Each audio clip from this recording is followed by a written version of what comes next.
If you're an interior designer or decorator and you coordinate painters, electricians, cabinet makers perhaps, or other trades, as many of us need to do if we want to see a project successfully completed, you need to understand what you're actually taking responsibility for legally. Now, my position on managing trades is pretty clear. Outside of building work, I believe we should be managing and coordinating the trades involved in our projects as closely as possible and charging accordingly for that professional service. That's super important because creating a beautiful design and handing it all off or handing specifications over is one thing, but actually getting that design successfully implemented, well, that is another, isn't it? Now, I first sought legal advice around my service model back in about 2019. But 7 years later, I wanted to revisit it, particularly around to contracts with trades, who pays them, what I'm taking responsibility for when I coordinate them, and how I should be charging for that work. So recently, I went to Australian Legal Counsel Sprint Law and had them review my model here, and I'm based in New South Wales in Sydney. Today, I'm taking you through 5 key lessons that came out of that legal review and how they've not changed completely, but altered how I think about managing trades, protecting my business and charging for my time. A little bit of tightening up here. A quick disclaimer before we get into it. The legal advice I'm sharing today is specific to my business and New South Wales law. So please don't take my answers and assume that they're necessarily going to apply to you. Take the questions, maybe my questions, to your own legal counsel, wherever you operate, and find out what applies to your business. And this is honestly worth doing. The advice cost me about $1,000, but for me, it was money well spent for the peace of mind and clarity around how I can confidently coordinate trades and charge strong implementation fees for that work going forward. And that's what I call project management in my own business, implementation. And getting legal clarity means I can charge for that service with confidence rather than second guessing where the boundaries sit. And importantly, my advice to you is don't ask what you can't do. Ask how you can legally stay involved in coordinating your trades and how you can charge and be properly compensated for that work. Because I know some designers assume that if the client pays the trade directly, they somehow have to hand over all of the management of that as well. And that's not what I was advised for my model. And, not managing trades can create absolute chaos. I don't know how we are not able to manage our trades. So for you, get clarity on how you can stay involved, protect the project and protect your payday.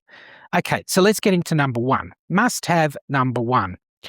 Understand decorating versus building work. So most interior designers and builders most interior designers and decorators aren't builders, but you can be working on what you consider to be a furnishing or decorating only project and still need a painter, an electrician, a cabinet maker, or other trades in that vicinity to complete the vision. And this is where the legal line can start to become less obvious. One of the most useful things I took from my discussion with Sprint Law was the general rule of thumb for my own projects. If the work relates to movable decorating elements, which could be furniture, artwork, rugs, even soft furnishings and window treatments, and other items that aren't fixed to the property, that's very different from work that becomes fixed to the property or starts moving into building or structural territory. And that's the distinction that matters. It doesn't mean designers shouldn't work with painters, electricians, cabinet makers, and other trades. Of course, we really should. We need to. It means that when my project starts involving fixed or building-related work, that's my signal to stop and consider what role am I actually playing here and what legal responsibilities could come with it. So the simple mantra I kind of came away with for my own New South Wales business was, is it movable? Generally, it's decorating territory. If so, is it fixed or structural? Well, then stop and check what legal territory you're moving into. That's given me a much clearer framework for thinking about my projects moving forward. And importantly, it doesn't mean I can't coordinate that fixed work. It means I need to structure how I do it correctly. That's the big key. And that's exactly what number 2 is about. And quickly, Before number 2, if you're wondering what you should actually be charging in your own design business, I've created a free solo designer profit guide that you can download today. I share some of my research into what other interior designers and decorators are charging this year, so you can see what's happening out there. But more importantly, I give you a roadmap to work out what your own fees need to be based on your business, your costs, and the profit you need to make rather than just copying somebody else's pricing. Super important. You can download it for free at turnkeydesign.com/profit guide, or if you're watching on YouTube, you can scan the QR code on the screen. Okay, let's get into number 2. Must have number 2, structure trade management correctly. Now, this was probably the biggest area that I want to clarify my updated legal advice, because once fixed or building related work's involved, I don't want to stop managing or coordinating those trades, which is quite the opposite. If I'm responsible for implementing my design, I want to stay close to what's happening and coordinate the people needed to bring it together. So my question to Sprint Law was essentially, how can I continue coordinating this type of work without unnecessarily putting myself into the legal position of being the contractor responsible for the trade work itself? So for the consultancy model recommended for my circumstances, one of the key distinctions is who contracts with and pays those fixed trades.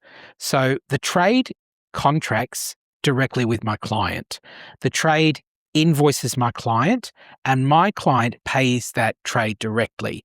So if my painter has a $10,000 invoice, I'm not taking that $10K into my business and then paying the painter myself. My legal advice was that receiving the client's money and then engaging in paying certain fixed or building related trades myself can potentially put me in a very different legal position with substantially greater responsibility. But, and this is really important, that doesn't mean I have to step away from coordinating those trades. Within the consultancy model discussed with me, my coordination can still include scheduling and sequencing trades, providing specifications and answering questions, arranging site access, visiting site to check progress, and requesting rectification where work doesn't correspond with the specification. And that happens or can happen all the time. That's the distinction I really wanted the most amount of clarity on. The client contracting with and paying the trade directly doesn't mean I'm removed from the implementation process. It changes the contractual and payment structure around that trade while still allowing me, within the model I was advised on, to provide a genuine professional coordination service. Because I run a turnkey model, you probably know that. I don't want to hand over my designs and disappear while everybody else tries to work out how to implement it. I need to stay involved, and I want to do it within the right legal framework, obviously. And then comes the commercial question. If I'm scheduling these trades, I'm sequencing them, I'm answering their questions, I am visiting site, I'm checking on progress, dealing with issues, dealing with rectifying those issues. Am I supposed to do all of that for free simply because the client paid the trade directly? And the answer is absolutely no, which brings me to number 3. Must have number 3. Know what managing a trade actually involves. So this one isn't so much about legal advice. It's just about getting comfortable with the value of the coordination you're providing and then charging for it. Just because your client contracts with and pays a trade directly doesn't mean that your client has to manage that trade. I once had a potential client challenge me on charging to manage trades, and I remember him saying, "Why would I pay you to manage, the painter or the electrician or the cabinet maker? I'm around. I can manage them myself. I don't get that." And perhaps it's not surprising that we didn't end up working together. We didn't. But think about what managing those trades can actually involve. The painter's booked, but the electrician's still chasing wires through the wall. Now the painter can't finish. So the schedule moves and your curtain installer's due next, but needs completely finished and dry paintwork around those window reveals before they can install. Or the electrician needs information from the cabinet maker about exactly where integrated LED lighting, drivers and cabling need to go before the joinery is installed. The sequence matters. Electrical rough-in, cabinetry installation, then the electrician returns for fit-off. Somebody needs to make sure those people are talking to each other and turning up in the right order. When your cabinet maker gets on site and discovers a wall isn't perfectly straight or the floor isn't level, suddenly something in your approved design may need some adjusting on the spot without compromising the design the client's already approved or signed off on. And of course, trades aren't perfect. None of us are perfect. What happens when those cabinetry doors don't align quite well? The hardware's wrong, or part of the hardware. The paint finish isn't quite right, or something simply doesn't correspond with your specification. Who works out what happens next? Who makes the design decision, communicates between the trades again, rearranges the sequence, organises the return visits, and then checks that the problems have actually been fixed? Us. That's trade management. It's not handing someone a paint schedule, lighting plan, or cabinetry drawing and saying, off you go, see you when it's finished. That is not the real world. And this is where designers can get caught. The client says they'll manage the trades themselves until something goes wrong and it affects your design or threatens your installation. And guess who they're going to call then? You. Except now you're solving the problems for free. Isn't that wonderful? So this isn't only about understanding the legal structure, it's also about getting comfortable with exercising your professional strength and charging properly for that coordination you're providing. My approach is simple. If a trade needs professional coordination to deliver my design properly, I manage that coordination and I charge accordingly. And remember the important distinction from number 2. The client can contract with and pay the trade directly, while I still professionally coordinate that trade as a paid part of my service. Those are two completely different things. So must-have number 4, don't become a stressed Sally. Now let me explain. Let's meet stressed Sally. Sally's client contracts with and pays the trades directly. Fantastic. But on Monday morning, the electrician is due on site but can't get access for one reason or another. Sally sorts it all out. They call her. The electrical work then runs a day late, which means the painter can't start when they were planned to. So Sally reschedules that painter. Then the cabinet maker needs clarification on the location of a power point before installing the cabinetry. Sally gets the electrician and cabinet maker talking and resolves it all. The cabinetry installation moves though, which affects the final electrical fit-off. Sally rearranges everybody again. Then the painter finishes and another trade damages the freshly painted wall. And somebody needs to get that painter back for touch-ups before the final install. And guess who organises that? Sally.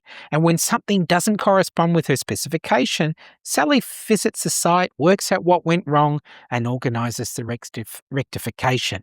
None of that's unusual, and she's getting a bit stressed. I mean, that's implementation. And for Sally, she should be charging for it. So by Friday, Sally spent hours coordinating everybody, and she's been paid nothing. Because Sally thought, well, my client pays the trades directly, therefore, how can I charge for coordinating them? Let's now meet calm Claire. This is a bit different. Claire's client also contracts with and pays the trades directly, but Claire has clearly defined implementation as a separate professional service. Her client understands Claire's design fee pays her to create the design. The trade fee, goods and services maybe, pays the trade to perform their work, and Claire's implementation fee pays Claire for her agreed role coordinating the implementation. So we've got the same trades, we've got the same client direct payments, but we've got completely different business models. Stressed Sally, my God, I'd be stressed, created herself a big unpaid job. Calm Claire has created herself a paid professional service. So let's move on to must-have number 5. Scope it, explain it, and charge for it. Now let's bring the legal and commercial pieces all together. My advice was that within the consultancy model, discuss with me, I can provide those coordination services and separately charge my client for them. And that fee can be percentage-based, which I'm happy with. For my own business, if I'm managing an agreed area of implementation, I currently charge an implementation fee calculated at 30% of the spend I'm managing. And Sprint Law clarified with me that this consultancy fee can be calculated by reference to the project spend, even when they're relevant trade contracts with and is paid directly by the client. So this was the really important combination I wanted confirmed. The client can contract with and pay the relevant trade directly. I can still provide the agreed coordination service and bill for that. So I can charge the client separately for providing that service. Those three things can coexist within the model Sprint Law advised me on, because who pays the trade and who gets paid to coordinate the trade are two different questions. I think about it in three buckets. So bucket one, design fee, pays me to create the design. Bucket two, trade fee, pays the trade to perform their work. And bucket three, implementation fee, pays me for my agreed role coordinating the implementation. So three jobs, three fees. And what if there's a builder involved who's already contracted to manage that area? Well, that's great. I hand that responsibility over. They're project managing. I'm not duplicating their role, and I'm equally not going to become the builder's unpaid design assistant.